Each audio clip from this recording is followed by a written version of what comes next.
Hi friends, ఎలా ఉన్నారు అందరూ? ముందుగా welcome to my channel twisting taste. కరివేపాకు ఎగ్ ఫ్రైని తయారు చేస్తున్నాను. ముందుగా ప్యాన్ హీట్ అయిన తర్వాత ధనియాలు, జీలకర్ర, లవంగాలు, దాల్చిన చెక్క, యాలకులు, ఎండుమిర్చి, కొన్ని వెల్లుల్లి రెబ్బలు వేసి లో ఫ్లేమ్లో ఫ్రై చేసుకోవాలి. హై ఫ్లేమ్లో పెట్టడం వల్ల మసాలాలు అనేవి మాడిపోతాయి. మసాలాలు అనేవి ఫ్రై అయ్యాయి. దాని తర్వాత చివరిలో గసగసాలను వేసి ఒకసారి కలిపి 1 నిమిషం పాటు ఫ్రై చేసుకొని దాని తర్వాత ఒక ప్లేట్లోనికి తీసుకొని చల్లారనివ్వాలి. ఈ విధంగా ప్యాన్ని తీసుకొని హీట్ అయిన తర్వాత కరివేపాకుని వేసి లో ఫ్లేమ్లో ఫ్రై చేసుకోవాలి. చేసుకున్న కరివేపాకుని ప్లేట్లోనికి తీసుకొని చల్లారనివ్వాలి. తెచ్చుకున్న మసాలాలన్నిటినీ మిక్సీ జార్లో వేసి ఫైన్ పౌడర్గా చేసుకొని ఒక ప్లేట్లోనికి తీసుకోవాలి.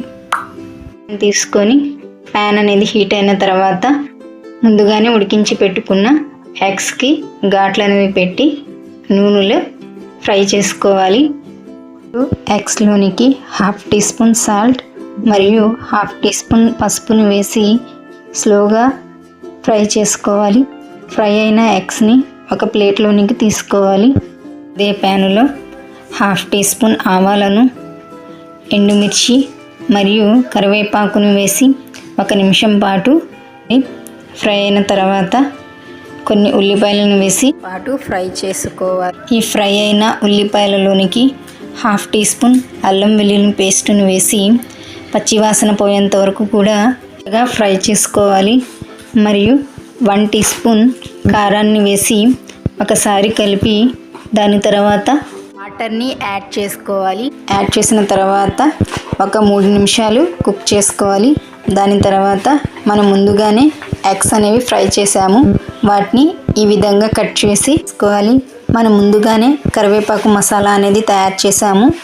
ఆ మసాలాని కూడా యాడ్ చేసి చాలా నెమ్మదిగా కలుపుకుంటూ మసాలా అనేది మొత్తం ఎగ్స్కి పట్టేటట్టుగా కలుపుకోవాలి.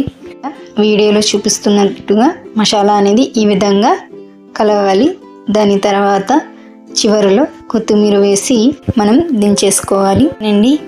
కరివేపాకు ఎగ్ ఫ్రై అనేది రెడీ అయిపోయింది. ఎవరైతే మా ఛానల్ని ఫస్ట్ టైం చూస్తున్నారో ప్లీజ్ సబ్స్క్రైబ్.